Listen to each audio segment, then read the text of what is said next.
আজি বাক্সা জিলা নিখিল বড়ো ছাত্ৰ সন্থাৰ তৰফৰ পৰা এটা বাইক ৰেলী ইয়াত আয়োজন কৰা হৈছে। এইটো দুদিনীয়া কাৰ্যসূচী আমাৰ এইটো লোৱা আছে যে 21 আগষ্ট আজিৰ দিনৰ পৰা এইটো আমাৰ ধমধমা হনুমান মন্দিৰৰ পৰা এইটো ষ্টাৰ্ট কৰি এইটো যায় আমাৰ কাৰিজা আই লাভ ইউ বজাৰত ইয়াত শেষ হ'ব।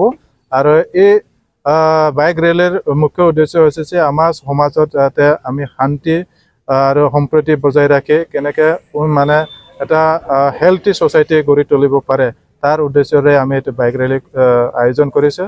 আৰু ইয়াত আমাৰ যে মদ ড্ৰাগছ ইয়াত সেৱন কৰাটো এতিয়াও বাঢ়ি আছে আৰু বিশেষকৈ যুৱ চামত এইটো মানে বেছিকৈ প্ৰচাৰ হৈ আছে, বেছিকৈ ব্যৱহাৰ কৰা দেখিবলৈ পাইছোঁ। গতিকে এই ড্ৰাগছ সেৱন কৰা মদ ভাং মানে সেৱন কৰা এইটো যাতে আমি এৰাই চলিব পাৰে আৰু এটা সবল সমাজ গঢ়ি তুলিব যদি হয় এইটো মানে সবল যদি সমাজ গঢ়ি তুলিব লগা হয় তেতিয়া আমি এই যে মানে যে দ্ৰব্য সেৱন এইটো আমি ত্যাগ কৰিবই লাগিব। লগতে বাল্য বিবাহ আৰু মানুহ লৈ মানে মানুহ ব্যৱসায় কৰা বিজনেছ কৰা এতিয়া বহুতো মানুহকো এতিয়া বিজনেছ কৰা হ'ল মানে যাকে তাকে লৈ ক'ৰবাত বিক্ৰী কৰা ক'ৰবাত মানে ঠগাই লৈ যোৱা সেইটো যাতে মানে এই অঞ্চলত বাক্সা অঞ্চলত আমাৰ অসমত যাতে নহয় এইটো আমি ইয়াৰ কাৰণে এটা এৱাৰনেছ ইয়াত বাইক ৰেলী কৰাৰ কাৰণে আয়োজন কৰিছে। লগতে আমাৰ মানে এতিয়া ভাৰতবৰ্ষত এটা চলি আছে যে মানে নাৰীৰ ওপৰত নিৰ্যাতন মাত্ৰ নহয়, এতিয়া ৰেপ কৰি মাৰ্ডাৰ কৰা এই মাৰ্ডাৰ কৰা পৰ্যন্ত গৈ পালে এইটো কেনেকৈ হৈ পালে এইটো কৰিব পৰা যি কেৰেক্টাৰ এইটো কেৰেক্টাৰটো মানে প্ৰথমৰ পৰা জাগি উঠিব লাগিব। তেখেতৰ যি মন বা এতে যি মানে সুবিধা পাইছে সুবিধা দিয়া ৰেপিষ্টবিলাকক সুবিধা দিয়া মলেষ্টেড কৰা সুবিধা দিয়া এই সুবিধা দিয়াটো যাতে আমি মানে ত্যাগ কৰিব পাৰে আৰু আমাৰ মনোভাৱত যাতে এই নাৰী নিৰ্যাতনটো যাতে মনোভাৱত নলয়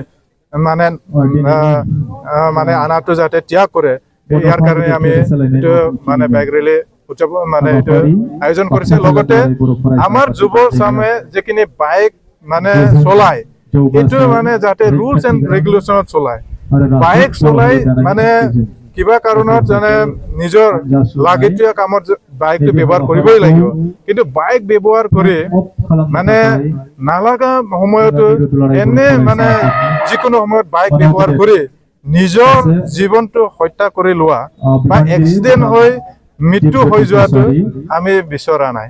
গতিকে আমাৰ যুৱৰ বয়সতে এইকেইটা ঘটি আছে যে বাইক চলায়ে মানে এক্সিডেণ্ট হৈ মৃত্যু বহন কৰিব লগা বহুতো দিনত এতিয়া যোৱা 15 আগষ্টত হৈ গ'ল। বহুতো মানে বেছিকৈ স্পীডে বাইক চলাই প্ৰপাৰ হেলমেট নাই, প্ৰপাৰ গাইডলাইনছত নচলায়, কোনো অভাৰটেকৰ ৰুলছ এণ্ড ৰেগুলেশ্যন নাচায়। গতিকে এইবিলাক যাতে ৰোধ কৰিব পাৰে প্ৰশাসনকো আমি অনুৰোধ জনাইছোঁ।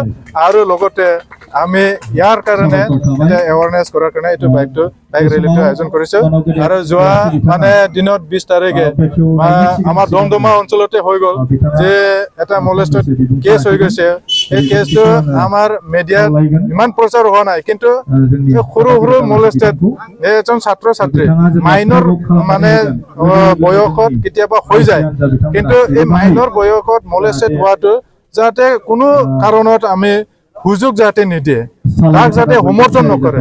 সমৰ্থন কৰা মানে কালি পৰি তেখেতে হয়তো ৰেপিষ্ট হৈ যাব পাৰে, কাৰোবাক ৰেপ কৰিব পাৰে, কাৰোবাক মাৰ্ডাৰ কৰিব পাৰে।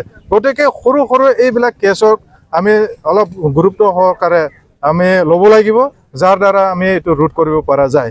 গতিকে আমি বিচাৰিছোঁ এটা মানে সুস্থ সবল সমাজ গঢ়ি তোলাৰ কাৰণে এইটো বাইক ৰেলী আয়োজন কৰিছে। আৰু সকলোৱে মানে গুণগত শিক্ষা লওক, আমাৰ যুৱ চামকেইটা গুণগত শিক্ষা লোৱাৰ কাৰণে সকলোৱে মনোযোগ দিয়ে যাতে ইয়াৰ কাৰণে এইটো বাইক ৰেলীত আমি মানে এটা এৱাৰনেছ কৰাৰ কাৰণে আমি আয়োজন কৰা হৈছে।